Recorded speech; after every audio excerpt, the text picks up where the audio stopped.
Hello, and welcome to the Bayside Sermon Series podcast.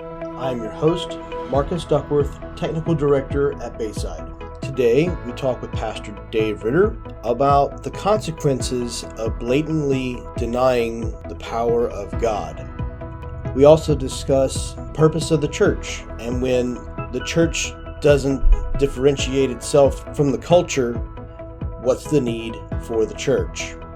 I hope you enjoy our discussion time today. All right, so today we're talking about Daniel chapter 5. Let's do a quick review to summarize the chapter. Verses 1 through 4, Belshazzar is the new king that we're talking about this week.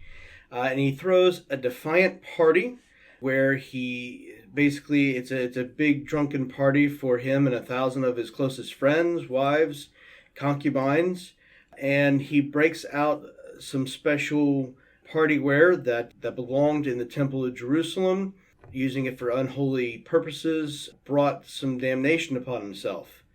Belshazzar sees the handwriting on the wall. This is verses 5 through 16, which makes sense that he would be quite startled by this and has to bring in his wise men again, who fail him yet again, until the wise words of his grandmother say, "Call up Daniel." Then Daniel declares Belshazzar's guilt, verses 17 through 23. It's good to hear our history. A lot of times we try to push away the history, whether if it's good or bad, so we don't try to remember those things, but it's important for us to know the history of our family and our country around us, so we can live by the standards that God has put before us. And then we close the chapter by God's judgment falling on Belshazzar. The writing deciphered by Daniel says that he's to lose the kingdom, verses 24 through 30. So Pastor Dave, let's talk about the 4 observations you made for this passage. Observation 1, people who arrogantly defy God seldom see how foolish and ugly their behavior is. When you see the handwriting on the wall, it may be too late for you. If you don't learn from your parents' mistakes, you'll fall even harder than they did. And it's a bad idea to anger the one who holds your life in your hand. So as we get started, in the sermon, you gave a specific date for this party. What was that date, and how do you determine that? Well, it was October 12, 539 BC, and the reason we know that is that was the night that the Medo-Persian Empire conquered the city of Babylon. And all the events described leading up to that fit within that time frame. And so it's pretty clear that was the exact night it happened. So historians have found a specific marker that dates. I've been told there was a specific lunar eclipse, I believe, that there gives a specific date that we understand as a good anchoring point for building off of. Yeah, the whole the calendar system basically was a lunar calendar. So yeah, we have pretty accurate ways, specifically when ancient literature, and we have from Babylonian records as well, the recorded history of how and when Babylon fell, and we're able to nail the date pretty precisely. And so that date helps us also to pinpoint how old Daniel is in this time, because it's very difficult. This is only chapter 5.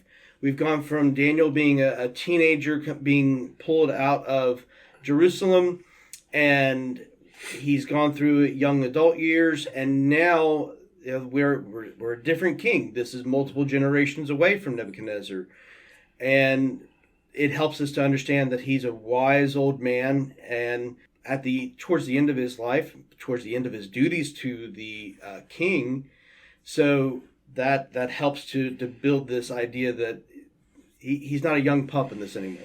No, we know that Daniel was taken captive to Babylon in one of the first Babylonian captivities. So there were several waves of captives taken away, and Daniel was in the first one.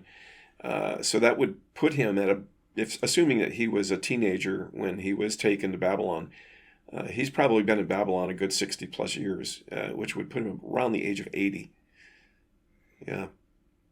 And then this also helps to define when the queen that we would believe to be the queen mother, because of other things in the text reminding him of Nebuchadnezzar's days. Yeah, after Nebuchadnezzar passed away, he had reigned for 42 years, and then there was kind of some power grabs and some palace intrigue and infighting within the family. It took 3 failed attempts for somebody to claim the throne before Nabonidus finally emerged as the next strong king of Babylon. He reigned about 17 years. So Nabonidus was hardly ever home. He was always off doing battle somewhere, and he had another palace in another part of the empire he enjoyed much more. So he was rarely home in Babylon, and that's why Belshazzar, his son, was appointed co-regent, so kind of a second-tier king, virtually equal with Nabonidus, but Nabonidus was number 1. Belshazzar would have been number 2, but would have been regarded as the king over Babylon, the fortress city of Babylon. So you noted in the sermon that this is the third occurrence written in Daniel where the wise man couldn't explain to the king what was happening, whether in the dreams or now in this vision. And then add this is like the third time that Daniel had to be summoned because he wasn't with the rest of them. So if he was the chief of all the wise men, as the queen says he was, where was he? Why wasn't he pulled in at the same time?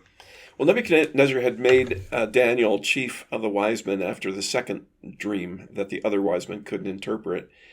And so Daniel probably held that position for quite a long time until the end of Nebuchadnezzar's reign.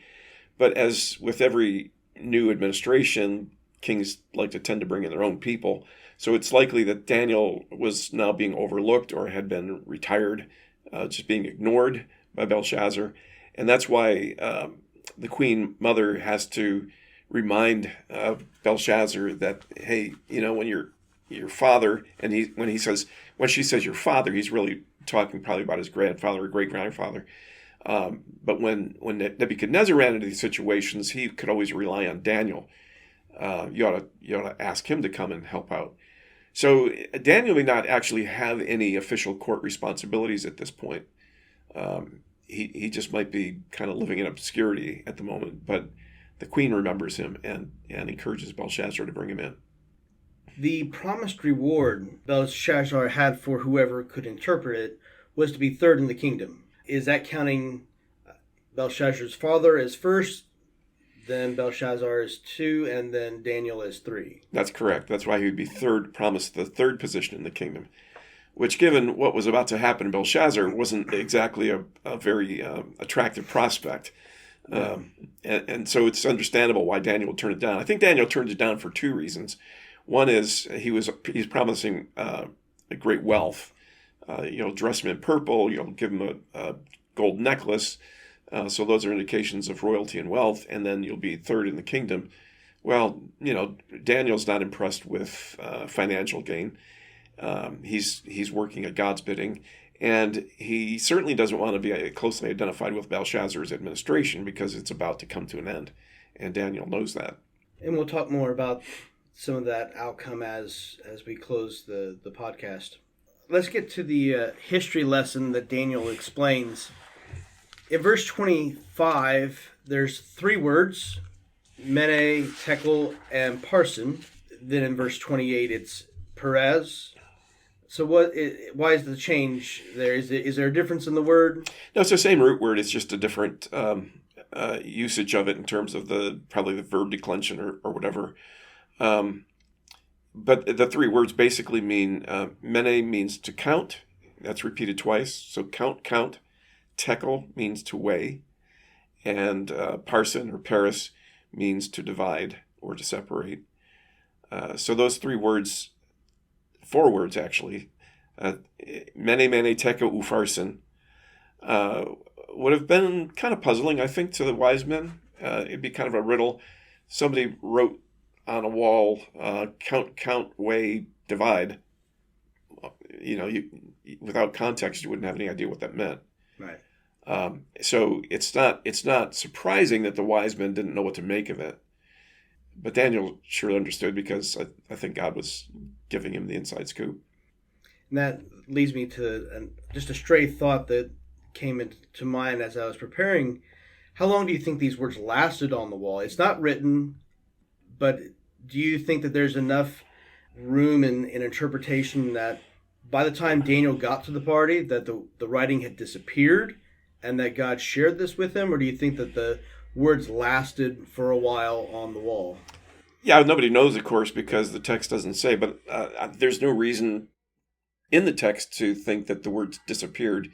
I don't think it was like, disappearing ink or something like that. My guess is that if God wrote them, he wrote them to stay, kind of like graffiti, that they were just there. And so they're probably still visible when Daniel came in the room. Okay.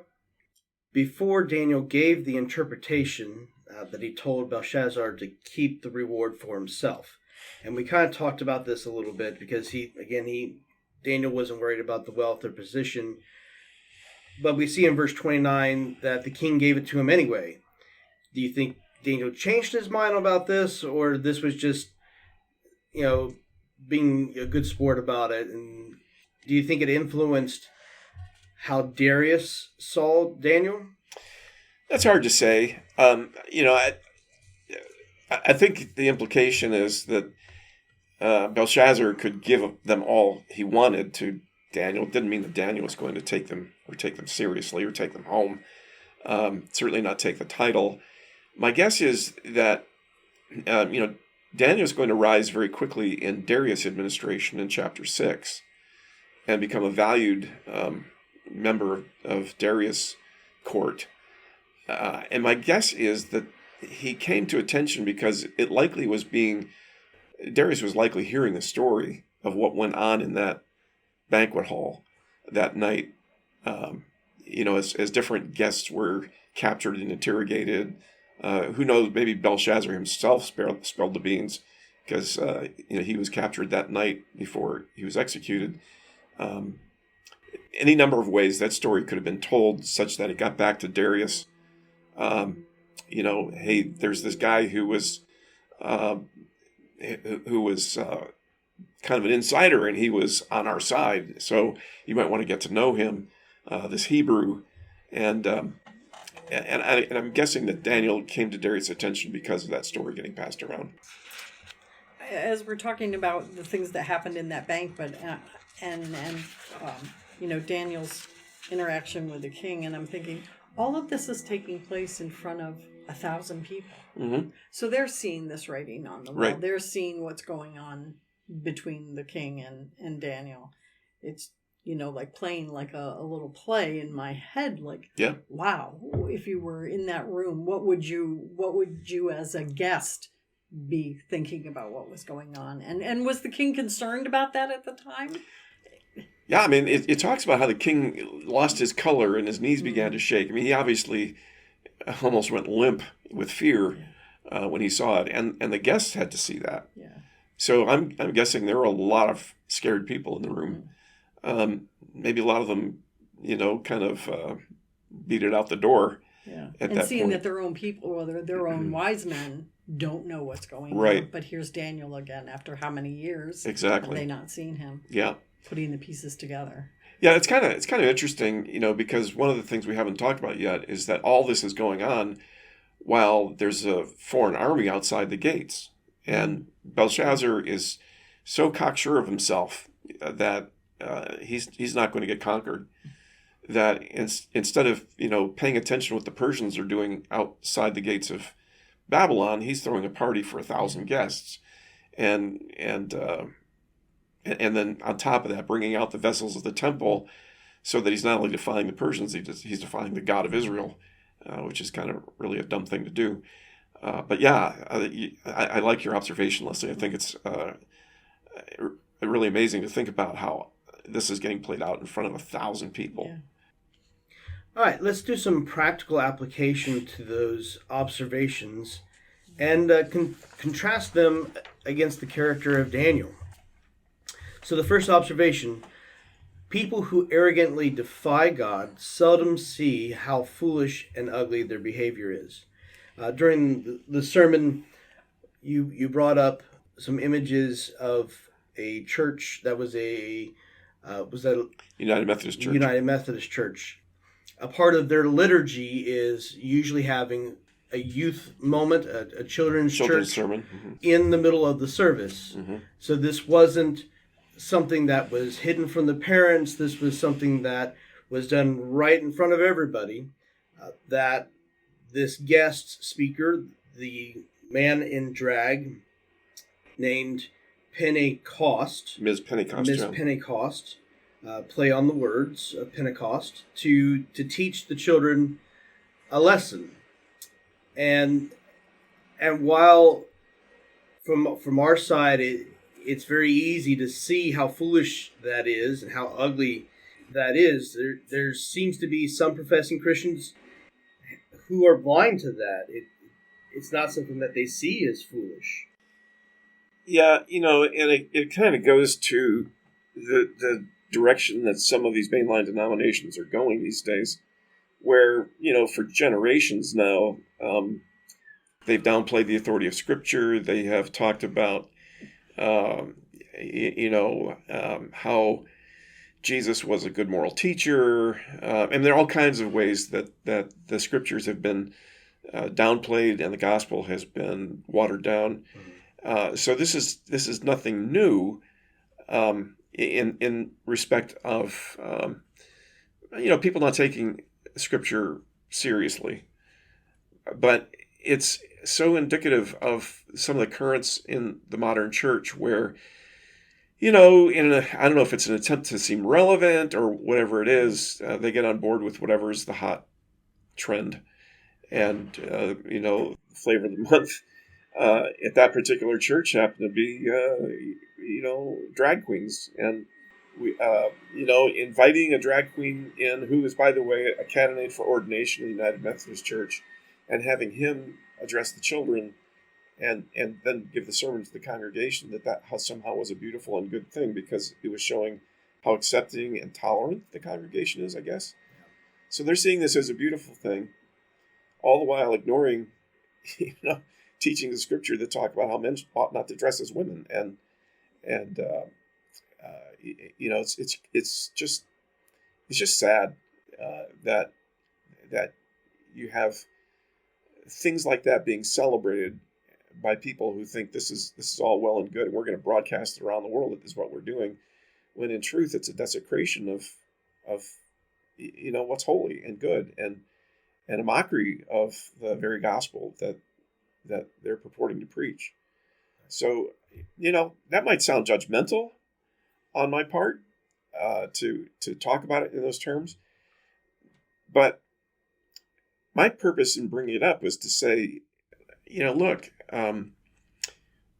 we sometimes are blind to how we declare things holy that God says are unholy, and then we bring them into church and act as if this is all great and good, all the while, what's God really think of it? Right. And that's the thing we need to be careful of, because clearly in the case of Belshazzar, God was not pleased that the holy temples of the vessel were being used in a drunken party. And to me, it just seemed like this was one example of a sort of modern day equivalent of sort of calling holy what's unholy and celebrating it instead of living in the fear of God. Very often we're found that we celebrate this ugliness, whether if it is in sexual immoralities or the drunkenness or whatever the vice is. That's what Instagram is. That's the whole point of this whole social media format, is to boast about whatever you're doing in the moment, and usually it's not something godly. Yeah, we're cool, we're current, but you're right. A lot of times the things that are being celebrated are things that are displeasing in the eyes of God, and that's what we ought to be concerned about. So let's see how Daniel is described. The queen says that he is a man in whom is the spirit of the holy gods, which is, as to her terminology, how she would understand it. Yeah. In the days of your father, light and understanding and wisdom, like the wisdom of the gods, were found in him. And so his character is linked to how people see God. And it's the same for us, that the way people see our character is ultimately linked to God. And so when we seem hateful or bigotous towards anyone, they think that's the God we worship because, we follow him. Yeah, there's always in Daniel, you hear God referred to as the God Most High. So pagans are not going to say the same things about God that we might say. Daniel would have said that, well, no, he's the only God, and here she's saying, well, he's got like the spirit of the gods in him. Well, Daniel would say, no, I've got the spirit of the Lord God.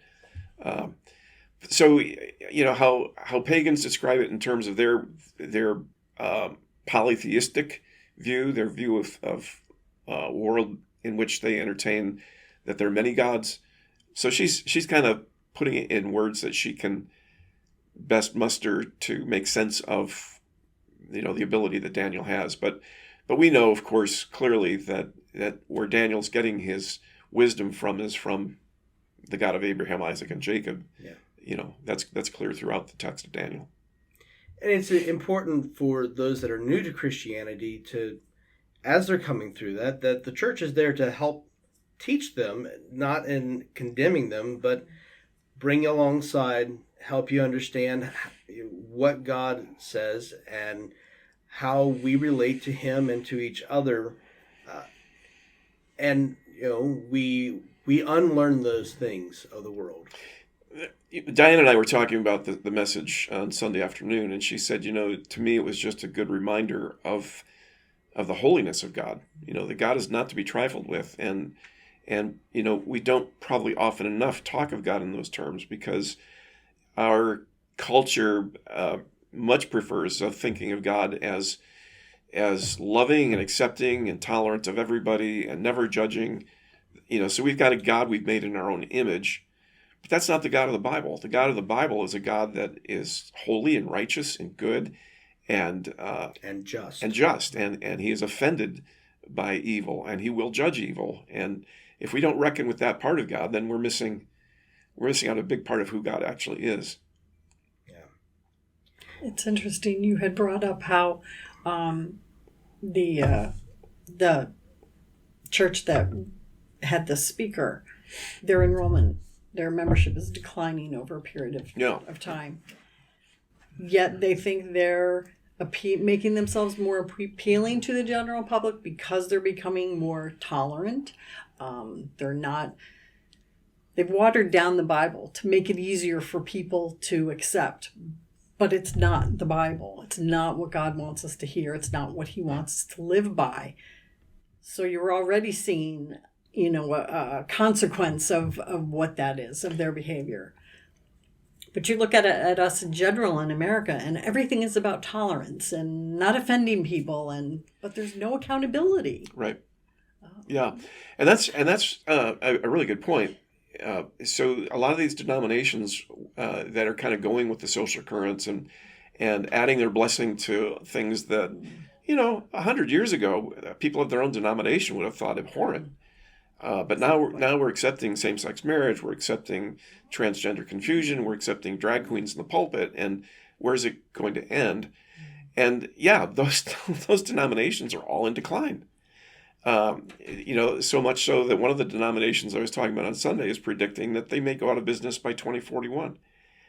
And the point I made on Sunday, I think, is an important one, and that is, look, if the church is saying the exact same thing as the culture, who needs the church? And so that's why people are abandoning the mainline denominations in droves, because they're not saying anything distinctive, anything that people actually need. They can get those same viewpoints from from The View or any number of entertainment sources, or from TikTok, or whatever entertains them these days. If the church is saying the same thing as the culture, then who needs the church? Yes. So part of the challenge we have as a Bible believing church is that we're going to find sometimes that we're going to say things that are uncomfortable to people, or even outright will anger people, because we're not saying what the culture says. We're saying what the Bible says and trying to stand firm on that. And I think what you're going to find is that where churches around the country are growing, it's because people are taking a strong, they're Christ-centered churches are taking a strong stand on the teaching of Scripture and not compromising. I think the people that feel like they're lost in the wishy-washiness of these other churches are going to look for the stability of good Bible teaching churches. And grow from that. I think that's true. We need that. Yep. All right, the second observation: when you see the handwriting on the wall, it may be too late for you. You reminded us that is the key phrase that we use all the time.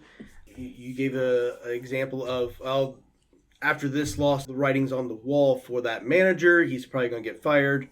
So that phrase can be applied to your work. We see that applied to marriages when there's infidelity, or there's just certain things that the couples can't get over. And we see it when we go in for testing our health, whether if it's whatever health issues that we're having, that the doctor, if we have a good doctor who's going to be honest with us, he's going to say, okay, well, the writing's right here on the wall for you that, you need to make these changes or else. And so that's just a really good application for everything. But for Daniel, to contrast those things, Daniel relied on the sovereignty of God and the gift that God gave him in wisdom to read the writing on the wall several times in his own life, through all those different changes in the kings and the challenges that he faced with people against him trying to get him killed or out of power. He saw those things through God's wisdom, and he trusted the sovereignty of God to take care of him during those times. And I think the other thing to point out is that, unlike Nebuchadnezzar, who God warned and then God disciplined, and then Nebuchadnezzar came to his senses and acknowledged the sovereignty and the supremacy of the God of Israel, Belshazzar doesn't get a warning. He just gets a pronouncement of judgment. Mm-hmm. So that's the point of sometimes when you see the handwriting on the wall, it's too late. Yeah. It means it's over. And that's what it meant for Belshazzar. The handwriting on the wall was going to say, hey, you better shape up. Right. But it was to say you've been counted, you've been measured, you've been found wanting. There's some common sense that you're missing. Yeah, more than common sense. It was sort of an arrogant defiance of all things holy. I think the last straw. You look at Belshazzar. How much common sense did he have, throwing a party with the Persians sitting outside his gates?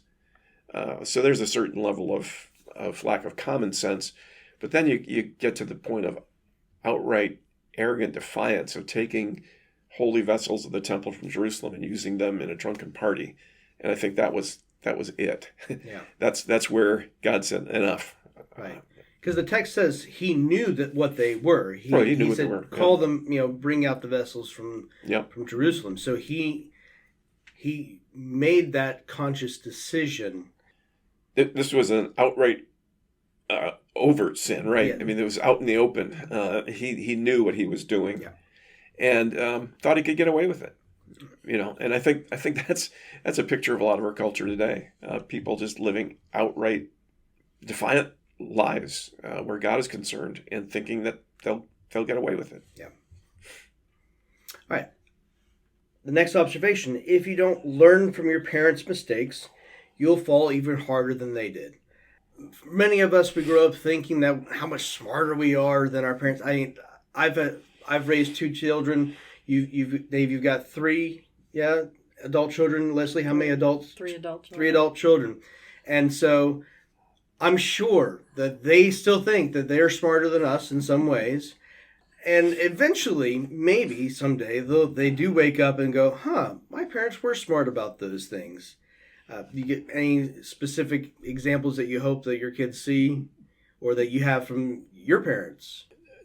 I know a guy, this is not necessarily from my particular family, but I know a guy who was very vocal about how sort of clueless his dad was, and was very vocal about how I'll never be like him. And of everybody in his family, guess which of the kids turned out most like his dad? And that's kind of the issue with Belshazzar, is that Belshazzar had the example of his grandfather. His grandfather was an arrogant guy who went through a really humbling experience and came out the other side a much humbler man who was much more inclined to give credit to God for the blessings in his life. Belshazzar saw that. He should have learned from it, but he didn't. And he went down the same arrogant path as his grandfather, only worse. And so, where Nebuchadnezzar ended up, out in the field acting like an ox for a period of time, Belshazzar just flat out lost his kingdom. He fell much harder than his grandfather did. There's kind of a sense of the sins of the fathers are repeated to the third and fourth generation. And I think we've all kind of witnessed some families like this where it seems like not only were the sins repeated, but they were even worse with each succeeding generation. And I think that's what you have with Belshazzar is you have, Nebuchadnezzar's arrogance, but on steroids. Mm-hmm. And so God brings the hammer down. Yeah. And Daniel, in this case, is doing a very good job. He's learned not to make the same mistakes his ancestors had. Not since King David had a Jewish leader remain this committed to God. Solomon, he worshipped other gods. He married foreign women who led him astray. And every king afterwards in the Jewish history between David and Daniel seemed to have this lack of commitment to God. You had some exceptions like Josiah along the way where there were moments of revival and returning to the ways of their father David, and they're always described that. But yeah, the general progression throughout the history of, certainly through the whole history of Israel and then through the southern kingdom of Judah, was predominantly one of each next generation worse than the one before, leading then to the capture of Samaria in the north and the destruction of Jerusalem in the south, and their exiles. So yeah, Daniel comes off as a really kind of unique character in that respect. You're right that especially in the exilic period, he really stands out as the sterling example of what a follower of Yahweh should be.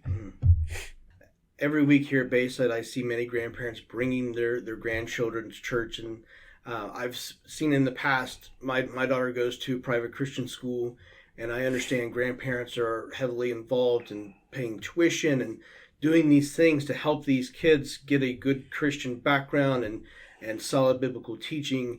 And I can't help but wonder if that it's because the grandparents realized that either the parents are even fallen away, or they feel that they've not done enough to give their children the Bible background that they need, so they want to make sure that their grandchildren have that good footing. And the Israelites faced this. They were one generation always.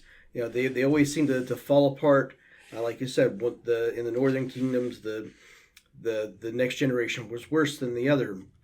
But from the time they gave the law, from one generation down, that's why we have Deuteronomy, the second giving of the law, is because that generation had stepped that far away from God in the 40 years of having to wander the desert. That there's always this idea from our elders in our families that we need to help our kids be better and closer to God than what we were, because there's always that, it could be the next generation where our Christian faith just disappears.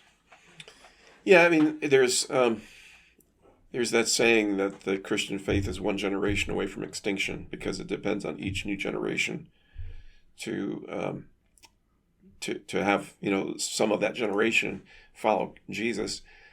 I guess I'm a little more optimistic than that, because Jesus said, "I will build my church, and the gates of hell will not prevail against it." And I think that there's a lot of decline in our culture, and people wring their hands about this new generation. They're falling away from church and not coming back. Well, they said the same thing about my generation, and they probably said the same thing about my parents' generation. But I think there's always going to be a remnant. There's always going to be those who choose to follow Jesus. It's likely to get increasingly difficult for each succeeding generation in our culture that has turned so starkly against the ways of God, and essentially is doing what Belshazzar did, thumbing our nose at God and saying, we don't need God. We know better than the church or the Bible, all that old stuff. And what we're doing in our culture is proving how nonsensical that is. Just look at the wreckage around us of families, and so if there are a lot of grandparents stepping in and trying to have an influence in the lives of grandkids, my hat's off to them, because they're probably seeing something in my kids that is missing, and if I don't step in and fill that gap, then my grandchildren may not know Jesus. Right. So yeah, it's a sad commentary perhaps, but blessings on those grandparents that choose to take on that challenge. Sometimes it's those grandchildren that bring their parents around. That's right. Yeah. So we can't lose hope on that. That's right. And our fourth observation, it's a bad idea to anger the one who holds your life in his hand. And not to make God sound like he's holding a magnifying glass over an anthill, but he holds the whole world together. And when we blatantly dismiss him, then we open ourselves up to a world of hurt. A huge part of God's character can be found in the simplest children's song. How loving and patient he must be, because he's still working on me. That in itself just tells me he loves me, he knows what's best for me, and he's still working on me, my heart, to be more like him. How old do you believe Belshazzar was when this happened? My guess is that he was probably in his 30s or 40s. So pretty young, pretty middle adult. Brazen. His father, Nabonidus, ruled for 17 years. And I don't think Belshazzar was in on all of that. He probably was made co-regent 5 or so years in. But yeah, he was old enough to know better. Yeah. Put it that way. I was just thinking. Yeah. Yeah, and I just love the play on words that's in verses 23 and 24, where he says, the God in whose hand is your breath has sent this hand to write your judgment on the wall. And the basic idea is that God's not going to tolerate arrogant defiance. God is patient and he's forgiving, but his patience has a limit, and he will judge those who are arrogantly defiant toward him. And then in Daniel, he has consistently spoken with boldness to all these powerful kings about the one true God. That remains just a part of his character that we could really take away from this, and understand that no matter what situation that we're put into, whoever we are put in front of, that we need to speak with boldness the truth of what God has for us. Yeah, that's going to play heavily into chapter 6, where that's exactly what gets Daniel into trouble, is that everybody knows that if you're going to hang any accusation on Daniel, it's going to have to be something to do with his God, because he's utterly devoted to that God. And so stay tuned for next week about that. One of the things that the queen said was that Daniel was placed as chief of all magicians, the enchanters, the Chaldeans, and the astrologers. So what influence did Daniel have over them in his time of leadership? Well, we don't know for sure. I mean, this was a kind of a loose coalition of people with different disciplines. All those different groups that you mentioned kind of had different angles on what advice they could bring to the king based on reading the stars or this or that or the other thing. Daniel obviously relied on wisdom that he got directly from God. One thing that it's believed that the Magi from the Christmas story come from this part of the world, and they're part of a sect, a tribe within the Medo-Persian Empire called the Magi. And Daniel being called the chief of the Magi is interesting because it means that they would have rubbed shoulders with him enough to know that he was devoted to the God of Israel, Yahweh. And it's likely that through Daniel that they became exposed to the Hebrew Scriptures. And that's how, years later, they would have known to look for that star in the east, because in Numbers it talks about a star rising out of Jacob. That was to announce the Messiah, and it was probably Daniel's influence and Daniel exposing the Magi to the Hebrew Scriptures, because the Magi were just learned men who studied all kinds of things. You know, they just loved to delve into ancient writings and astronomy and mathematics and all kinds of things, history. So they were learned men, and some of them would have probably paid enough attention to the Hebrew Bible to say, hey, look, there's a star in the direction of Israel, Jacob. What does that portend? So yeah, there's a little connection with the Christmas story. And another tie-in with Jesus is that the favorite name that Jesus has for himself comes from Daniel, the Son of Man. That was just a name that Jesus called himself all the time, and that's a direct quote from Daniel. Yeah, so in the later chapters of Daniel, the more prophetic parts of Daniel, where he's called the Son of Man frequently, and yeah, you're right. That's where that title typically is derived from. All right. Well, thank you very much for your time, Pastor Dave. Thank you very much, Leslie, for joining us today. And that's going to end it for this week. Thank you very much. Thank you. Thank you for joining us today on the Bayside Sermon Series podcast. Next week, we end our series in Daniel and prepare ourselves for the Advent season. Thank you so much for joining in on the discussion time today. Have a blessed week.